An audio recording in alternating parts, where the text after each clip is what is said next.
नमस्कार, जय जोहार। क्या आप भी गवर्नमेंट एग्जाम्स की तैयारी करना चाहते हैं? क्या आप भी मेमोरी टेक्निक्स और ट्रिक्स के जरिए बहुत ही कम समय में स्मार्ट स्टडी करना चाहते हैं? क्या आप चाहते हैं कि सीजी व्यापम टॉपर आपको पढ़ाए? तो डाउनलोड करिए योगेंद्र साहू क्लासेस ऐप। यहाँ 10 से अधिक गवर्नमेंट एग्जाम्स क्रैक करने वाले और सीजी व्यापम टॉप करने वाले योगेंद्र सर सीजीपीएससी और सीजी व्यापम के अंतर्गत होने वाले सभी एग्जाम्स की तैयारी कराएं। तो डाउनलोड करिए Yogendra Sahu classes app to be the best, learn from the best.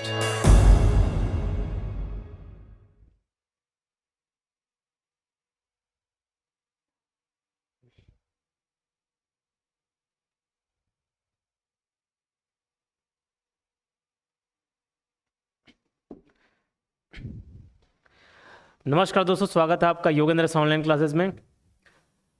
बाल मनोविज्ञान और स्पोर्ट्स एवं एजुकेशन टोटल 14 मार्क्स का जो सिलेबस है उसके लिए हम 1000 MCQ सीरीज लेकर आए हैं। पार्ट वाइज इसको कवर करा रहे हैं। अब तक 6 पार्ट आ चुके हैं और उसमें हम लोगों ने 140 क्वेश्चन किए हुए हैं। आज के भी इस वीडियो में 40 क्वेश्चन फिर से करेंगे। और ध्यान रखना, ये सेशन बहुत इंपॉर्टेंट होने वाला है, कारण स्पष्ट रूप से जो सिलेबस में मेंशन है वो टॉपिक से रिलेटेड क्वेश्चन आज आपको देखने को मिलेंगे। बुद्धि एवं व्यक्तित्व की अवधारणा है, तो व्यक्तित्व पर्सनालिटी टेस्ट से रिलेटेड आज क्वेश्चन है। बुद्धि से रिलेटेड क्वेश्चन है और खास करके जो गार्डनर का इंटेलिजेंस है उससे रिलेटेड तो मैंने क्वेश्चंस बहुत सारे डलवाए। पूरा कंसेप्ट आपका क्लियर हो जाएगा। IQ पे बेस्ड क्वेश्चन है, शिक्षा पे बेस्ड क्वेश्चन है। तो आज का सेशन बहुत इंपॉर्टेंट होने वाला है। इससे पहले मैं पिछले लेक्चर में जो मैंने होमवर्क दिया था उस सवाल का मैं आपको जवाब दे देता हूं। अब 130 question, basic education focus on, बुनियादी शिक्षा किस पर केंद्रित है? गतिविधि, हस्तशिल्प, स्टूडेंट और ऑल ऑफ द अबव। यहाँ पे बच्चों के 2 जवाब मिले हैं, ज़्यादातर एक C मिला है, एक D मिला है। यहाँ पे मैं आपको बताना चाहूँगा, ये जब एग्जाम में क्वेश्चन लिया गया था, ये दूसरे एग्जाम का क्वेश्चन है प्रीवियस ईयर जिसको मैंने अपने सीरीज में डाला हुआ है। तो स्टूडेंट्स इसका आंसर ले लिया गया है, लेकिन बात हो रही है बुनियादी शिक्षा की। अगर मैं बुनियादी शिक्षा महात्मा गांधी जी के हिसाब से जाऊं तो उन्होंने तीनों चीज पर बल दिया। छात्रों के समग्र विकास पर ध्यान केंद्रित किया। कैसे समग्र विकास पर काम किया या उस पर बल दिया? तो एक्टिविटी, बच्चों को व्यवहारिक ज्ञान देना है और उसके लिए एक्टिविटी, गतिविधियां जरूरी हैं। हैंडीक्राफ्ट, बच्चों को आत्मनिर्भर बनाने के लिए, और स्टूडेंट पर तो बल देना ही है। तो इसका आंसर हम ऑल ऑफ द अबव और स्टूडेंट्स दोनों ले सकते हैं। अब डिपेंड करेगा कि व्यापम क्या आंसर लेगा अगर इस प्रकार के सवाल पूछे जाते तो। हालांकि बहुत कम चांसेस हैं, बट फिर भी ऐसे सवालों के लिए भी आपको मैंने रेडी करवा रखा है। चलिए, 141वां क्वेश्चन, निम्नलिखित में से कौन सा कथन व्यक्ति के व्यक्तित्व के बारे में सही है? व्यक्तित्व के बारे में सही है बोल रहा है। देखो, व्यक्तित्व के बारे में क्या चीज सही है क्वेश्चन के साथ एक्सप्लेनेशन भी देते जाऊंगा। यह किसी व्यक्ति के अपेक्षाकृत स्थिर गुणों को संदर्भित करता है। It refers to relatively stable qualities of an individual. बाकी चीज़ों को मैं नहीं पढ़ रहा हूँ क्योंकि समय का अभाव है और हमको कम समय में जल्दी क्वेश्चंस कवर करने हैं। देखो, पर्सनैलिटी को स्थिर गुण भी बोला जाता है। बोले सर कैसे? पर्सनालिटी तो आपने डायनेमिक बताया हुआ है कि पर्सनालिटी इंप्रूव होते जाती है, बदलते जाती है। जी बिल्कुल, लेकिन relatively stable qualities of an individual इसलिए बोला गया है क्योंकि देखिए अगर एक व्यक्ति बहादुर है, तो उसकी जो बहादुरी है वो हर फील्ड में दिखेगी। एक व्यक्ति ईमानदार है तो वो 500 रुपए रोड में गिरे रहेंगे या किसी दूसरे व्यक्ति का 500 रुपए गिर गया तो भी वो उसको उठा के देगा। और अगर वो ईमानदार है, सच में ईमानदार है, तो 50,000 रुपए ही क्यों ना गिर गए हों, उस 50,000 रुपए को भी वो लौटाएगा। अब 500 रुपए में उसका मन नहीं डोल रहा, 50,000 में मन डोल गया, तो फिर वो कैसा ईमानदार नहीं है ना। फिर तो ईमानदार है तो 500 रुपए, 50,000 रुपए, 50 लाख, 50 करोड़। ईमानदार मतलब ईमानदार। तो स्थिर गुणों को संदर्भित करता है। समझ आई बात? चलिए आगे बढ़ते हैं। Which of the following methods of personality assessment does not belong to self report measures? व्यक्तित्व आकलन की निम्नलिखित में से कौन सी विधि स्व विवरण मापनों से संबंधित नहीं है? तो मिनेसोटा बहुस्तरीय व्यक्तित्व सूची बिल्कुल ये है स्वस्तरीय, मतलब methods of personality assessment does not belong to self report major.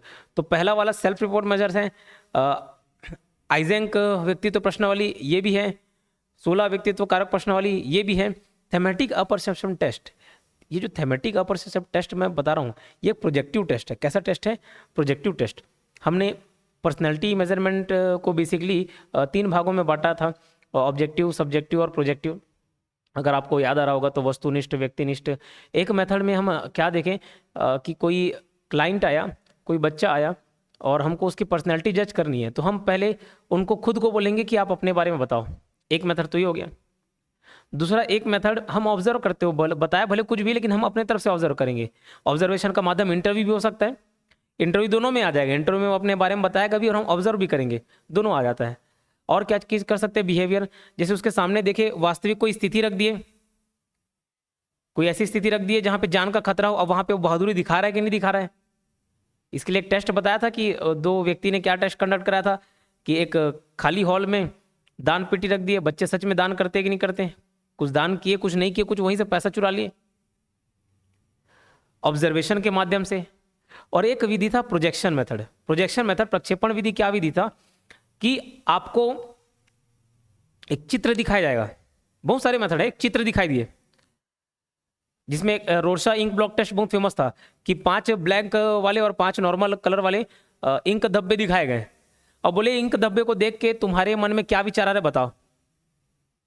अब किसी को डरावना तस्वीर दिख गया, मतलब वो थोड़ा मेंटली डिस्टर्ब है, मानसिक रूप से थोड़ा सा डिस्टर्ब है वो, तो उस चित्र में उसको क्या आकृति दिखती है ये डिपेंड करता है कि उसकी पर्सनैलिटी कैसी होगी।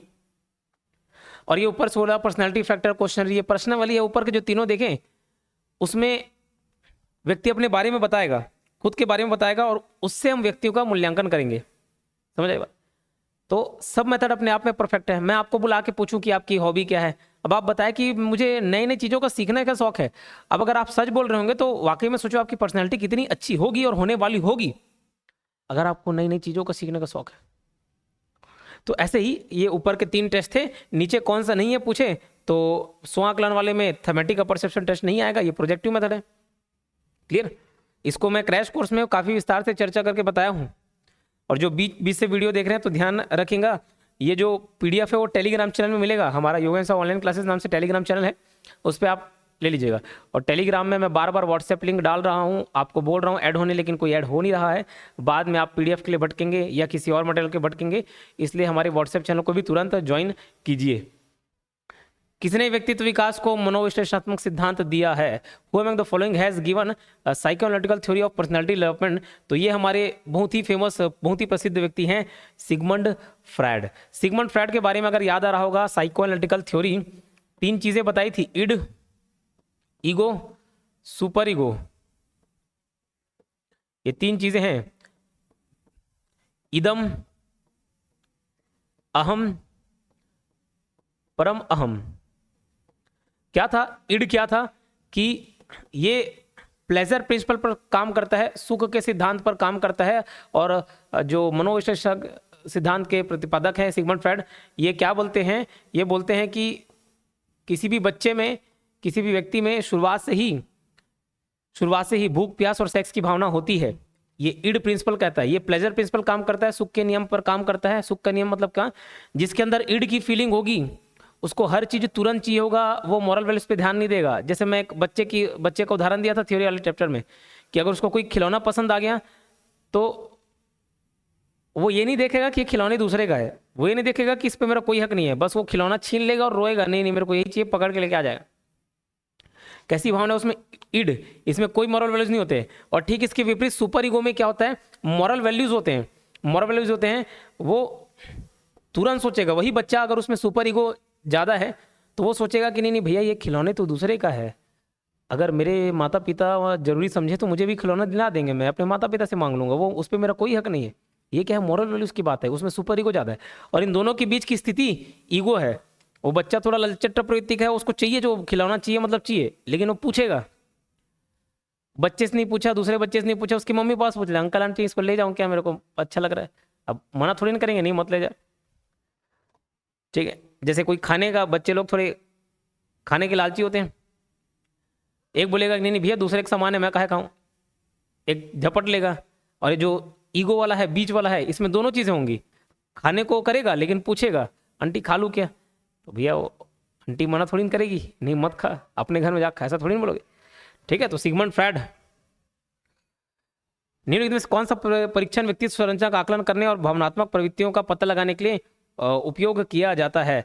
रोरशा स्याही धब्बा परीक्षण, मैंने अभी बताया कि इसमें आपको कौन से आकृति दिखाई दे रहे हैं उस चित्र में, उस स्याही के धब्बे में, वो डिपेंड करता है कि आपका इमोशनल स्टेज कैसा है, आपके अंदर क्या फीलिंग्स चल रही हैं। बहुत कारगर सिद्ध रहता है, आपको भले ऐसे देख के लग रहा होगा स्याही में क्या ही पता चल जाएगा, लेकिन वो चीज़ निकलता है जो आपके अंदर मन में चल रही है, ठीक है, समझ आ रही बात। तो उसके रिएक्शन को देख के ये जज किया जाता है कि ये व्यक्ति के मन में क्या चल रहा है, उसके अंदर इंटरनल इमोशंस कैसे हैं, ठीक है। तो ये व्यक्ति के विभिन्न जो आंतरिक भावनाएं हैं उनको उजागर करता है। किसने कहा था कि व्यक्तित्व लक्षणों का गतिशील संगठन है, डायनेमिक ऑर्गेनाइजेशन ऑफ ट्रेड्स?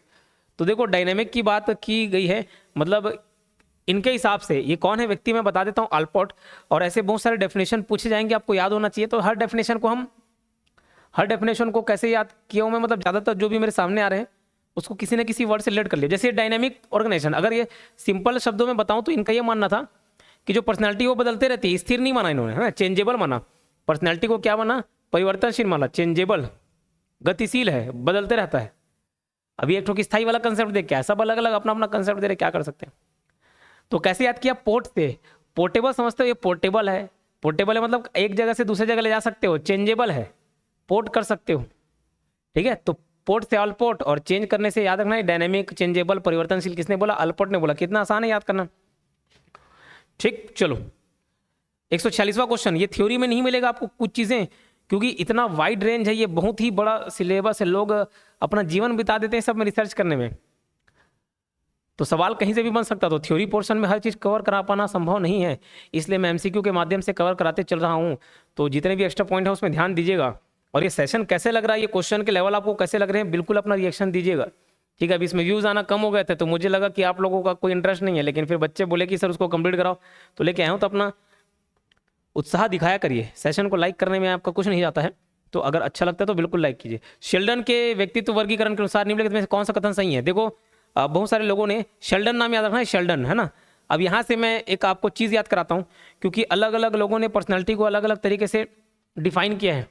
कुछ बोल दिया शरीर के हिसाब से पर्सनैलिटी, अगर वो मोटा किस्म का इंसान है उसकी पर्सनैलिटी ऐसी होगी, वो पतला दुबला है उसकी पर्सनैलिटी ऐसी होगी, हट्टा कट्टा है उसकी पर्सनैलिटी ऐसी होगी। ऐसे बहुत सारे वर्गीकरण है, थ्योरी में बहुत मैंने बात की इस पर, लेकिन शेल्डन के बारे में बात नहीं की है। शेल्डन वाला भी आपको मिल जाएगा। और शेल्डन का याद करने का तरीका है सेमी। सेमी सब्जी खाते हो नहीं, सेमी, तो सेमी से रखना, सेमी, लेकिन इसकी स्पेलिंग SEME है। एस से शेल्डन, शेल्डन का वर्गीकरण क्या है? ई से एक्टोमॉर्फिक, एम से मीजोमॉर्फिक, ई से एंडोमॉर्फिक। अब इसको अंग्रेजी में याद रखना, आप अंग्रेजी में याद रखना, ठीक है। शेल्डन, एक्टोमॉर्फिक, मीजोमॉर्फिक और एंडोमॉर्फिक।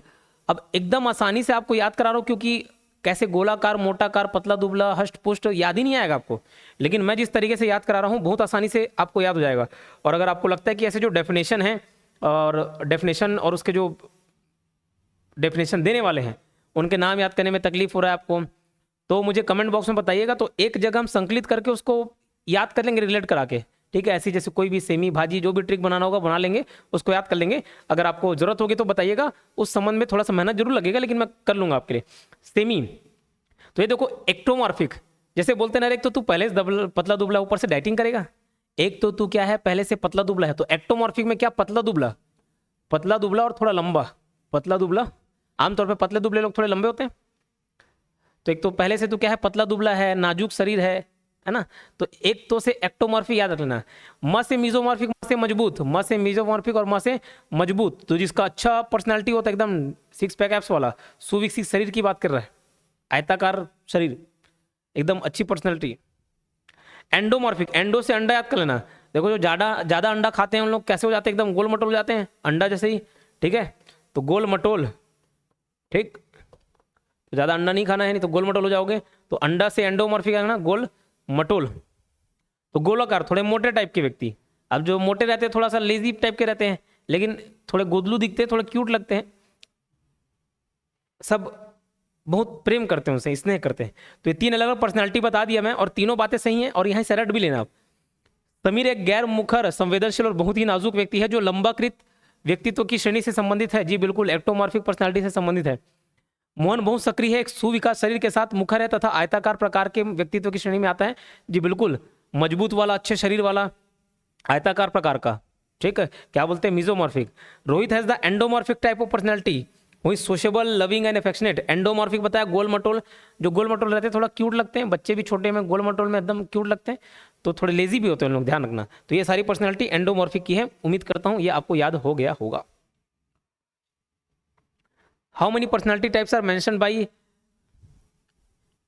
कैशमर, तो कैशमर जी ने 4 पर्सनैलिटी के बारे में वर्णन किया है, ठीक है। कैशमर के हिसाब से 4 पर्सनैलिटी का वर्णन है, बस 4 ही याद रख लेना, अगर जरूरत पड़ेगा आगे चल के आएंगे ना तो 4 क्या क्या है वो भी बता दूंगा, क्योंकि बहुत सारे वर्गीकरण देख लिए हम, 4 है बस याद रखेंगे। कौन सा व्यक्तित्व के आकलन के लिए व्यवहार विश्लेषण नहीं है? व्यक्तित्व के आकलन के लिए व्यवहार विश्लेषण, अभी मैं क्या बताया आपको, बिहेवियर को देख के पर्सनैलिटी जज करना, ये भी एक तरीका है पर्सनैलिटी मेजरमेंट का।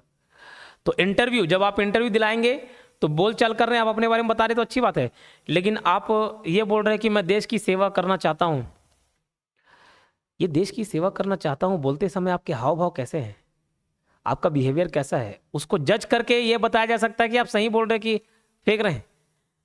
ऑब्जर्वेशन ही किया जाता है। सिचुएशनल टेस्ट, परिस्थिति के हिसाब से मैंने बताया था, परिस्थिति परीक्षण, ये वाकई में टेस्ट किया गया था। बच्चों को बोला गया भैया दान पेटी है वहां पे पैसा डालो, जो इसने ये सिचुएशनल टेस्ट के प्रतिपादक है ना, नाम बताया हूँ, सब नाम पता गाँव हर एक चीज़ डिटेल में बताया मैंने क्रैश कोर्स वाले टॉपिक में। बोले बच्चों को बोले कि जरूरतमंद को और जो गरीब हैं, जिनके पास पैसे नहीं हैं, जो सुविधा से लैस नहीं है, उनके लिए हम चंदा इकट्ठा कर रहे हैं। एक रूम में दान पेटी है, वहाँ जाके पैसा डालने का है, और कोई नहीं पूछेगा कितना डालें, तुम अपनी इच्छा से डाल लेना।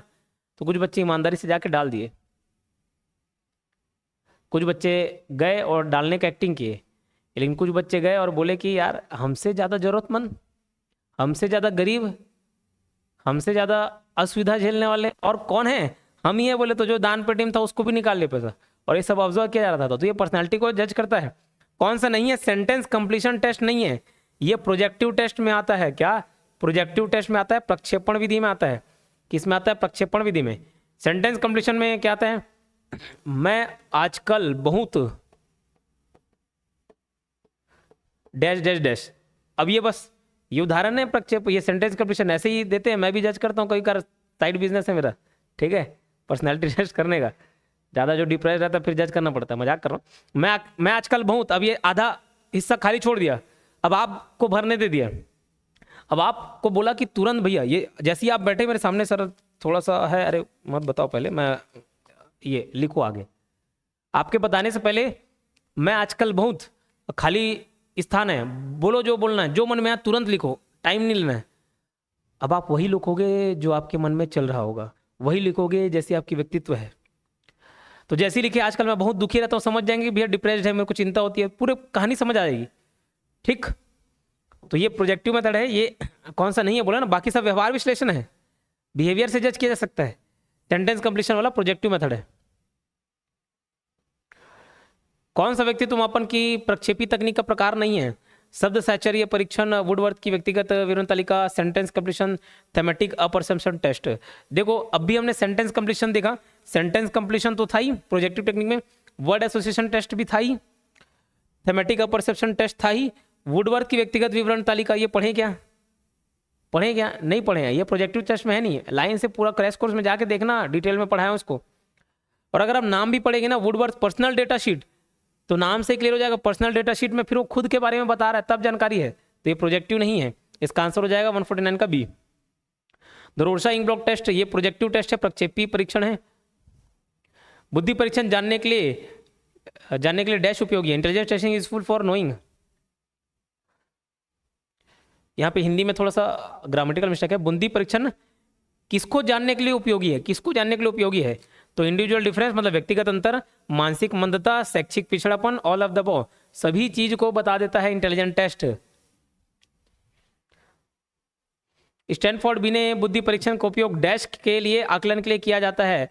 स्टैनफोर्ड बुद्धि परीक्षण का उपयोग बालक की सामान्य बौद्धिक क्षमता, बालक की भावनात्मक परिपक्वता, बालक का सामाजिक व्यवहार, उपयुक्त सभी। तो भैया स्टैनफोर्ड जो आईक्यू टेस्ट है क्या जज करेगा?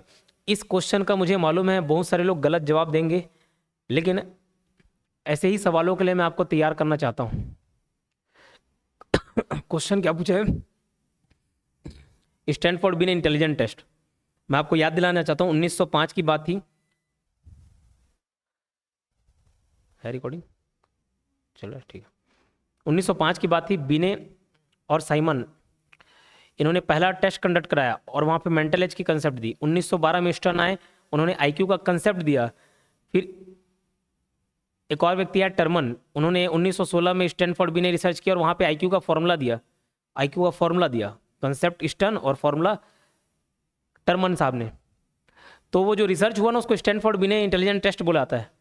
अब ये बताना स्टैनफोर्ड बिने इंटेलिजेंट टेस्ट या जो आईक्यू टेस्ट इंटेलिजेंट टेस्ट है वो क्या जज करता है? चारों ऑप्शन पढ़ के जवाब दीजिएगा। और मुझे मालूम है 50% आबादी गलत जवाब देगी, तो मैं आपके जवाब का इंतजार करूंगा, उसके बाद अच्छे से एक्सप्लेन भी करूंगा। ठीक है, चलो।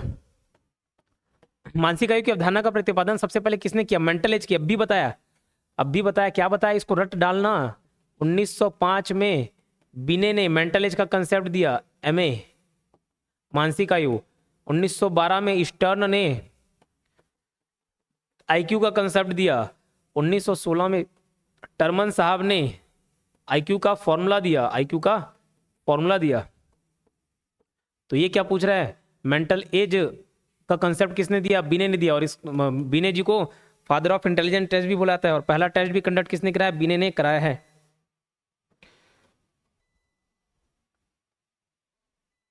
बैक टू बैक हो रहा है।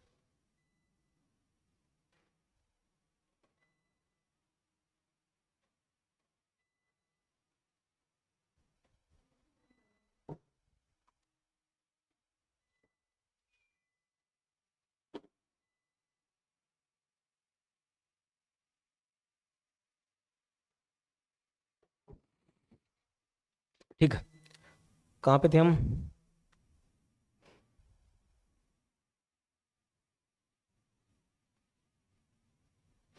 फिर से होगा तो नीचे कॉल करके पूछना। आईक्यू का फॉर्मूला क्या पूछा है? कंसेप्ट ऑफ मेंटल एज किसने दिया? बिने ने किया। इन्होंने पहला बुद्धि परीक्षण भी किया बिने ने, इसलिए इनको बुद्धि परीक्षण का पिता भी कहा जाता है। 1905 वाली बात हो गई। और ये जो आईक्यू का फॉर्मूला है क्या था? Mental age upon current age into 100। मानसिक आयु बटे कालक्रमिक आयु या क्रोनोलॉजिकल एज इंटू 100। इससे निकलता है आईक्यू। क्या निकलता है? आईक्यू। चलो आगे बढ़ते हैं। निम्नलिखित में से किस बुद्धि परीक्षण में बच्चों को बिना पेंसिल उठाए पैटर्न बनाना आवश्यक होता है? तो Bhatia battery test, Bhatia battery परीक्षण के बारे में नहीं बताया, नहीं पता नहीं, लेकिन दुनिया भर का जो कारनामे वाले रहते हैं सब भाटिया बैटरी टेस्ट में है ना। तो पेंसिल उठाए बिना पैटर्न बनाना भाटिया बैटरी परीक्षण में शामिल है। आईक्यू को किसके रूप में परिभाषित किया जा सकता है? तो इसका फॉर्मूला बताया मैं, किसी व्यक्ति की कालक्रमिक आयु को व्यक्ति की मानसिक आयु से विभाजित करके, नहीं, किसी व्यक्ति की मानसिक आयु को व्यक्ति की कालानुक्रमिक आयु से विभाजित करके 100 से गुना करना जाता है। जी बिल्कुल, M A upon C A into 100, यही तो बताया मैंने। इसका ऑप्शन हो जाएगा बी। ठीक है, अगला क्वेश्चन देखते हैं। कौन सा प्रदर्शन परीक्षण कारक या सामान्य बुद्धि को मापने के लिए बनाया गया है? तो इसका आंसर मैं आपको बताता हूं, शायद आप इसको जज नहीं कर पाए, लेकिन पढ़ाया हूं मैं। रेवन्स प्रोग्रेसिव मैट्रिसेस, ये पढ़ाया हूं, रेवन का प्रगतिशील मैट्रिसेस। तो ये जी फैक्टर को या जनरल इंटेलिजेंस को नापने के लिए किया जाता था यूज। जी फैक्टर पढ़ाया कि नहीं पढ़ाया है? एस फैक्टर, जी फैक्टर, जनरल इंटेलिजेंस, सामान्य बुद्धि या सामान्य जो कारक है उसको मापने के लिए किया जाता है यूज। और याद रखना इसमें क्या चीज है, हम लोग जो रीजनिंग पढ़ते हैं ना, रीजनिंग के क्वेश्चन वही है, रेवन्स प्रोग्रेसिव टेस्ट या प्रोग्रेसिव मैट्रिसेस। तो आर से रेवन और आर से रीजनिंग याद कर लेना। बोले सर रीजनिंग के क्वेश्चन, हाँ इसमें क्या रहता है, इनकम्प्लीट पैटर्न रहेगा, इनकम्प्लीट पैटर्न रहता है। बोले सर कैसे नहीं समझ आया? अरे किसी आकृति की टुकड़ा, बहुत सारे टुकड़े रहेंगे, ये लो पहले में ऐसे तीर हैं, ये दो बिंदु हैं, दो बिंदु ऐसे होगा और ये ऐसा, दूसरे में इधर लेटा दिए बिंदु को और ये ऐसे खड़ा हो गया, इधर 3 बिंदु 4 बिंदु आ गए, ऐसे कुछ आगे और भी पैटर्न रहेंगे, उन टुकड़ों को आपको जोड़ना है। तो रस से रेवन और रस से रीजनिंग ऐसे आप ध्यान रख सकते हैं। क्लियर? एक टुकड़ा गायब रहता है, एक आकृति गायब रहता है, उसको आपको मैच करना है। A child of 10 year scores 18 in IQ test, his mental age will be. देखो अभी IQ का फॉर्मूला क्या बताया मैं, IQ बराबर MA upon CA into 100। IQ बताया जा रहा है 80, मानसिक आयु निकालने बोल रहा है, ठीक है, मानसिक आयु को MA ही लेके चलो। कालक्रमिक आयु कितना है, 10 साल का है, जो वास्तविक आयु है इसकी 10 साल है, इंटू 100। ये जीरो और ये जीरो कटा, और ये जीरो और इधर वाला जीरो कट गया, मानसिक आयु कितनी आ जाएगी, 8 साल आ जाएगी। सिंपल मैथ्स का कैलकुलेशन था, ठीक है, सिंपल मैथ्स का कैलकुलेशन था। शाब्दिक बुद्धि परीक्षण किसके लिए बेहतर विकल्प है, शाब्दिक बुद्धि परीक्षण, तो ये शिक्षित व्यक्तियों के लिए बेहतर है। शाब्दिक बुद्धि परीक्षण में क्या, मान के चलो मैं आपको इस बेसिस पे जज कर रहा हूं कि आप इंग्लिश अच्छा बोल पाते कि नहीं बोल पाते। अभी आप एकदम पढ़े लिखे होंगे और इंग्लिश जानते होंगे तो अच्छा बोल पाएंगे, लेकिन ये बताइए अगर आप इंग्लिश नहीं बोल पा रहे, इसका ये मतलब थोड़ी ना कि आप इंटेलिजेंट नहीं है, आप तब भी हो सकते हो ना। तो जो शाब्दिक वर्बल इंटेलिजेंट टेस्ट है वो किसके लिए बेहतर होता है, शिक्षित व्यक्तियों के लिए होता है ना, शिक्षित व्यक्तियों के लिए बेहतर होता है।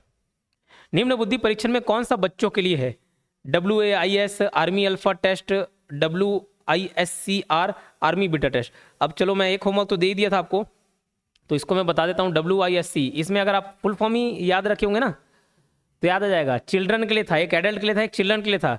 WAIS वाला फुल फॉर्म मुझे बताइए तो कमेंट बॉक्स में। इनका फुल फॉर्म ये रिवाइज्ड है, Wechsler intelligence scale for children revised, Wechsler intelligence scale for children. और बोले सर आर क्या है, आर मतलब रिवाइज्ड, उसको फिर से रिवाइज कर दिया गया, रिवाइज्ड वर्जन है, ठीक है। तो ये चिल्ड्रन के लिए है, 6 से 16 साल के बच्चे के लिए बताया। अशाब्दिक परीक्षण को और क्या कहा जा सकता है, परफॉर्मेंस टेस्ट कहा जाता है। अशाब्दिक परीक्षण को और क्या कहा जा सकता है, performance test. Non verbal test को, वर्बल मतलब बोल के, जो बिना बोले किए वो परफॉर्म किए, समझ लो, प्रदर्शन परीक्षण। अधिगम अक्षमता वाले बच्चों को डैश सीखने में कठिनाई होती है, केवल एक शैक्षणिक विषय, सभी विषय, एक या एक से अधिक शैक्षणिक विषय। तो देखो अधिगम अक्षमता वाले जो बच्चे होते हैं, जो लर्निंग डिसेबल्ड हैं, उनको एक या एक से अधिक शैक्षणिक सब्जेक्ट या एकेडमिक सब्जेक्ट्स पढ़ने में तकलीफें आती हैं, 161 का C है। शुद्ध या धारा प्रवाह शब्द पहचान और खराब वर्तनी और डिकोडिंग क्षमताओं के साथ कठिनाइयों को जाना जाता है। कौन सी बीमारी में होता है, अभी मैं बता देता हूँ, सारे लाइन से सारी बीमारियों पर चर्चा कर लेते हैं। डिस्ग्राफिया क्या है, डिसकैलकुलिया क्या है, डिस्फेजिया क्या है, डिस्प्रेक्सिया क्या है, ऑटिज्म क्या है ना, ये सब अभी हम चर्चा कर लेते हैं। डिस्प्रेक्सिया है, ए है। पहला डिसलेक्सिया पढ़ेंगे, डिसलेक्सिया।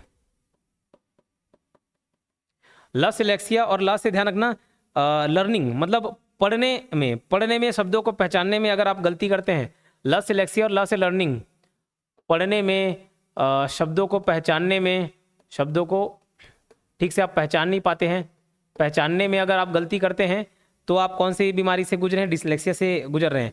बोले सर जैसे बी को डी पढ़ लिए, डी को बी पढ़ लिए, समझ आ रही बात। चलो एक होता है डिस्प्रेक्सिया, तो जब मैं थ्योरी वाला पार्ट पढ़ा रहा था क्रैश कोर्स में, डिस्प्रेक्सिया, तो भैया डिस्प्रेक्सिया में मैंने क्या आपको बताया हुआ था, डिस्प्रेक्सिया में ऋतिक रोशन का उदाहरण दिया था। ऋतिक रोशन शूलेज नहीं बांध पाते, तो अगर आप बॉडी मूवमेंट को कंट्रोल नहीं कर पा रहे हो, है ना, बॉडी कोऑर्डिनेशन अच्छा नहीं है आपका, बटन नहीं लगा पाते, शूलेज नहीं बांध पाते हो, जैसे अभी भी बहुत सारे बच्चे शूलेज नहीं बांध पाते, है ना, तो वो सब कौन से बीमारी से गुजरते रहते हैं, डिस्प्रेक्सिया नाम से, मतलब उनका बॉडी पे अच्छा कोऑर्डिनेशन नहीं रहता, कंट्रोल नहीं रहता है। तीसरा और कौन सा बीमारी देख लेते हैं, डिसलेक्सिया हो गया, डिस्प्रेक्सिया, दोनों यहाँ पे लिखा हुआ है। ऑटिज्म देख लेते हैं, ऑटिज्म। तो जो ऑटिज्म है ये एक न्यूरो डेवलपमेंट डिफेक्ट है। क्या है, न्यूरो डेवलपमेंट डिफेक्ट है। इसमें बच्चा समाज में जाने से थोड़ा हिचकिचाता है, सामाजिक संपर्क नहीं कर पाता, सामाजिक संपर्क नहीं कर पाता, सामाजिक संपर्क नहीं कर पाता है, ठीक है, अच्छे से बात नहीं कर पाएगा, आई कांटेक्ट नहीं मिला पाएगा, सामाजिक संपर्क नहीं करेगा, बातचीत अच्छे से नहीं करेगा, आई कांटेक्ट नहीं मिलाएगा। ये सब किसके लक्षण है, ऑटिज्म के लक्षण है। हीन भावना महसूस करना, ऐसा लगना कि मैं कमजोर हूं, बाकी सब होशियार हैं, मजबूत हैं, अमीर घर के हैं, ये सब ऑटिज्म का प्रॉब्लम होता है। और हम अगर देखें डिस्ग्राफिया,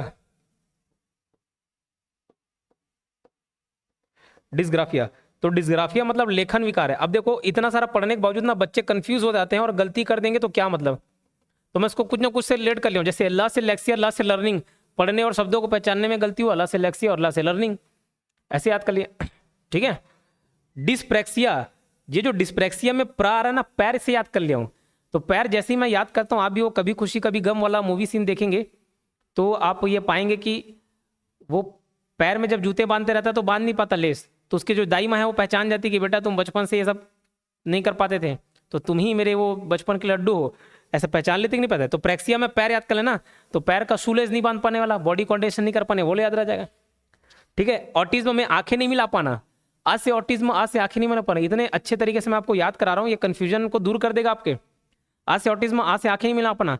अब आंखें नहीं मिला पा रहे हो मतलब आप थोड़ा सा क्या है, डरे हुए हो, थोड़ा सहमे हुए हो, आपको दूसरे से बात करना अच्छा नहीं लगता, आप हीन भावना महसूस कर रहे हो, ऑटिज्म। डिस्ग्राफिया, तो योगेंद्र में ज आता है ना, ग ग योगेंद्र, तो ग्राफिया ग। अब योगेंद्र सर से याद रख लेना, योगेंद्र सर की राइटिंग देख रहे हो, माशाल्लाह वाले। तो ये लेखन विकार डिस्ग्राफिया है। एक डिसकैलकुलिया, इसको याद करने की जरूरत नहीं है, डिसकैलकुलिया, डिसकैलकुलिया, ये कैलकुलेट करने से, मैथ्स में जिनको प्रॉब्लम होता है वो डिसकैलकुलिया से ग्रस्त है। और एक देखो डिस्फेजिया भी आएगा आपका, डिस्फेजिया, डिस्फेजिया। तो डिस्फेजिया में सब प्रकार की बीमारी हो जाती है, डिस्फेजिया में सब में फंसते हैं, डिस्फेजिया में सब में फंस जाते हैं, रीडिंग में, स्पीकिंग में, राइटिंग में, अंडरस्टैंडिंग में, डिस्फेजिया में सब में फंस जाते हैं, ऐसे याद कर लेना। फेजिया फंस जाते हैं, पढ़ने में, लिखने में, बोलने में, समझने में, सब में तकलीफ है, वो तकलीफ ही तकलीफ है। ठीक है। तो इतने सारे बातें याद रहेंगी आपको। डिसलेक्सिया, लर्निंग में, पढ़ने में दिक्कत। डिस्प्रैक्सिया, पैर वाला मतलब शूलेस नहीं बांध पाए, बटन नहीं बांध पाए, बॉडी मूवमेंट में कंट्रोल नहीं है, डिस्प्रैक्सिया। कितने अच्छे से याद हो गया देखो। डिसग्राफिया, योगेंद्र सर ग ग गा रहा है, ग्राफिया मतलब लेखन वाले में थोड़ा तकलीफ है, दिक्कत है। ऑटिज्म में आंख नहीं मिला पाना, आज से ऑटिज्म, आज से आंख नहीं मिला पाना, आंख नहीं मिला पा रहे, आई कांटेक्ट नहीं कर पा रहे हो, मतलब थोड़े से कम्युनिकेशन स्किल आपकी अच्छी नहीं है, तभी आप ऐसे आंखें चुरा रहे हो, जी चुरा रहे हो, हीन भावना महसूस कर रहे हैं, ऑटिज्म। डिस्फेजिया में फंस जाते हैं, सब में फंस जाते हैं, पढ़ने लिखने बोलने सब चीज़ में फंस जाते हैं। डिसकैलकुलिया तो आपको याद ही रहेगा। ठीक, तो इस तरीके से आप याद रखेंगे। तो इस क्वेश्चन का आंसर क्या है? डिसलेक्सिया, खराब वर्तनी, डिकोडिंग क्षमताओं के साथ कठिनाइयों को जाना पहचान, ये सब नहीं कर पाना, डिसलेक्सिया। कौन सी अधिगम अक्षमता वाले बच्चों की विशेषता नहीं है? देखो, कम बुद्धि लब्धि होना, मानसिक मंदता शामिल करना, पिछले 20 वर्षों से समान रूप से बने रहना, ऐसे लोगों की शैक्षणिक प्रगति बाधित हो सकती है जो मानसिक रूप से मंद या संवेगात्मक रूप से परेशान नहीं है। देखो कौन सा कैरेक्टरिस्टिक्स नहीं है ये बोल रहा है, चाइल्ड विथ लर्निंग डिसेबिलिटी। तो ये बताइए, अगर जिसकी लर्निंग डिसेबिलिटी है थोड़ी बहुत, तो उसका IQ कम हो सकता है? बिल्कुल हो सकता है, बिल्कुल हो सकता है, IQ कम हो सकता है। मानसिक मंदता शामिल है? जी बिल्कुल, एकदम कम IQ तो वैसे भी मेंटली रिटार्टेड है, मानसिक दिक्कत है। पिछले 20 वर्षों से समान रूप से बने रहना, हाँ जी बिल्कुल। मतलब जैसे एक ऋतिक रोशन वाली मूवी याद आ गई, कोई मिल गया, उसमें भैया वो बड़े होने के बावजूद वो बच्चे लोग के साथ ही पढ़ते रहता है, 20 साल से वैसे ही बना हुआ है। चौथा ऑप्शन नहीं, ऐसे लोगों की शैक्षणिक प्रगति बाधित हो सकती है जो मानसिक रूप से मंद या संवेगात्मक रूप से परेशान नहीं है। अरे जो परेशान नहीं है उनकी ही शैक्षिक प्रगति बाधित हो सकती है, कैसी बात कर रहे हैं? आपको पढ़ना नहीं है, छोड़ दिए, क्या दिक्कत? तो ये ऑप्शन नहीं है, बाकी सब लर्निंग डिसेबल्ड के पॉइंट है। क्लियर? ऐसे लोगों की शैक्षणिक प्रगति बाधित हो सकती है जो मानसिक रूप से मंद या संवेगात्मक रूप से परेशान नहीं है। परेशान नहीं है तो काहे बाधित होगी? ठीक है, और जरूरी थोड़ी है पढ़ना नहीं चाहूँ तो भी काहे बाधित होगी, पढ़ ही नहीं रहा हूँ। तो ऊपर का 3 सही था, नीचे का नहीं था। एक बच्चा एक ही कक्षा में विभिन्न वर्षों तक रहता है, वह किस प्रकार का विशेष बालक है? Mentally retarded child, delinquent child और backward child, all of the above. अब यहाँ पे मेरे को मालूम है बहुत सारे बच्चे ऑल ऑफ द अबव टिक मार देंगे, जहां ऑल ऑफ द अबव देखे टिक मार दी। नहीं, क्वेश्चन क्या पूछा? एक बच्चा एक ही कक्षा में विभिन्न वर्षों तक रहता है, वह किस प्रकार का विशेष बालक है? मानसिक रूप से विकसित बालक। अरे भैया, केवल पढ़ाई एकमात्र पैमाना है इंटेलिजेंस नापने का? नहीं ना। अब खेल कूद में कोई अच्छा है, पढ़ाई में है ही नहीं। रामानुजन जी तो थे, वो मैथ्स में कितने होशियार थे, लेकिन बाकी सब्जेक्ट में फेल हो जाते थे। होते थे कि नहीं होते थे? अगर सोचो, अगर आज के जैसा सिस्टम ये रहता कि भैया सारे सब्जेक्ट में पास होना है तभी आप आगे बढ़ पाओगे, तो रामानुजन जी तो एक ही क्लास में रह पाते। तो ऐसी बात नहीं है। अगर एक ही क्लास में है तो वो हो सकता है पढ़ाई अच्छा नहीं हो इस वजह से हो, लेकिन मेंटली रिटार्डेड नहीं हो सकता। अपराधी बच्चा है, अच्छा एक ही क्लास में 3-4 बार फेल हो के वहीं पढ़ रहा तो अपराधी हो गया? नहीं, पिछड़ा बच्चा है वो, पिछड़ा बच्चा मतलब शैक्षणिक रूप से पिछड़ा बच्चा है, पढ़ाई वढ़ाई नहीं कर पा रहा है, बस ये है ना। वो मेंटली मंद बुद्धि नहीं है, ना कोई क्रिमिनल है, ठीक है। डिस्प्रेक्सिया में क्या है बताया था, डिस्प्रेक्सिया में डिफिकल्टी विद मोटर स्किल्स, क्रियात्मक कौशल में कठिनाई। वो जो बॉडी मूवमेंट वाला बोल रहा ना उसको मोटर स्किल बोलते हैं, ध्यान रखिएगा, डिफिकल्टी विद मोटर स्किल्स, पहला ऑप्शन। अधिगम की कठिनाइयां, अधिगम अक्षमता उस स्थिति को संदर्भित करती है जब एक व्यक्ति को सीखने में कठिनाई का सामना करना पड़ता है। जी बिल्कुल, यह शारीरिक सीमाओं अक्षमताओं के कारण हो सकता है, हाँ बिल्कुल उसके वजह से भी हो सकता है।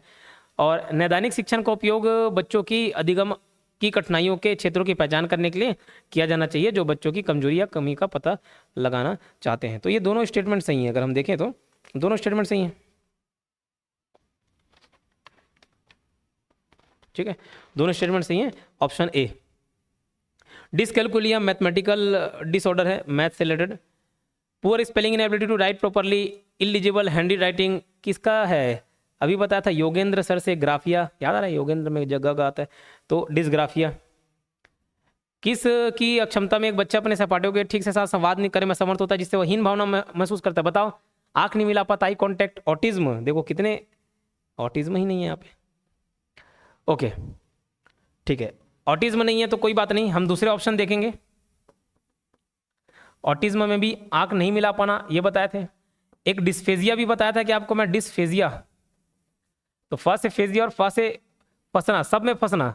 तो भैया सब में फंसना मतलब ठीक से वो बात भी नहीं कर पाएगा, ठीक से वो बात भी नहीं कर पाएगा, ठीक से बोल भी नहीं पाएगा, ठीक से लिख नहीं पाएगा, ठीक से पढ़ नहीं पाएगा, सब चीज में दिक्कत है। तो डिसफेजिया, ये पी है, डिसफेजिया, ठीक है। चलो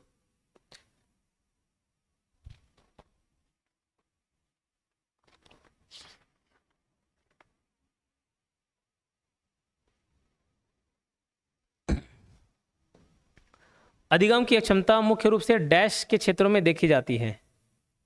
अधिगम की अक्षमता तो किस में देखी जाती है, राइटिंग, स्पीकिंग, रीडिंग, यही है option B, writing, speaking, reading, पढ़ने में, लिखने में, बोलने में, ये सब में देखी जाती है, ठीक है। चलो आगे बढ़ते हैं। शौर्य एक प्रसिद्ध नर्तक है अतः उनके पास डैश बुद्धि होनी चाहिए। अब यहां से गार्डनर का मल्टीपल इंटेलिजेंस टॉपिक आ जाएगा। गार्डनर जी का मल्टीपल इंटेलिजेंस थ्योरी क्या बोलता है, ये बोले कि भैया कोई एक ही क्षेत्र नहीं है जिसमें बच्चा होशियार रहे, विभिन्न क्षेत्र हो सकते हैं, विभिन्न क्षेत्र में इंटेलिजेंस हो सकते हैं, जिसमें 4 लिंग्विस्टिक इंटेलिजेंस दे दिया, बॉडली काइनेस्टिक दे दिया, म्यूजिकल दे दिया, इंटरपर्सनल इंटेलिजेंस दे दिया, भाषाई बुद्धि, शारीरिक गतिक बुद्धि, संगीतक बुद्धि, अंतर व्यक्तिक बुद्धि। इसके अलावा 4 और बताए, 5वां नेचर वाला, प्रकृति से रिलेटेड, नेचुरलिस्टिक इंटेलिजेंस। जैसे इंटरपर्सनल है ना, वैसे इंट्रा बताए, अंतर व्यक्तित्व, खुद को जानने वाले। और कौन सा बच गया है, लॉजिकल मैथमेटिकल, तार्किक और गणितीय, शॉर्ट फॉर्म में लिख रहा हूं ना, लॉजिकल मैथमेटिकल, तार्किक, गणितीय। और कौन सा बच गया, interpersonal, intrapersonal, logical, mathematical, musical, linguistic हो गया, नेचुरलिस्टिक हो गया। चलो एक ध्यान नहीं रहा, आगे कहीं आ जाएगा तो अपन उसको देख लेंगे। तो भाषाई बुद्धि में जब वो भाषा में अच्छा पकड़ रखता होगा, भाषाई बुद्धि, स्पोर्ट्स अच्छा खेलता होगा, बॉडली काइनेस्टिक, गाना अच्छा गाता होगा तो संगीतक बुद्धि, और दूसरों से अच्छे तरीके से कम्युनिकेट कर पा रहा है तो इंटरपर्सनल स्किल, ये अच्छा है। अब ये भैया डांसर है, डांसर है मतलब उसके स्पोर्ट्स, डांसर है मतलब उसके बॉडी पे अच्छा कंट्रोल होगा, उसका पकड़ होगा बॉडी मूवमेंट का। तो जितने भी स्पोर्ट्स पर्सन है, जितने भी डांसर है, जितने भी एथलीट्स हैं, वो सब में कौन सी इंटेलिजेंस पाई जाती है, बॉडली काइनेस्थेटिक, ठीक है, बॉडली काइनेस्थेटिक। क्लियर हुआ। चलो आगे बढ़ते हैं।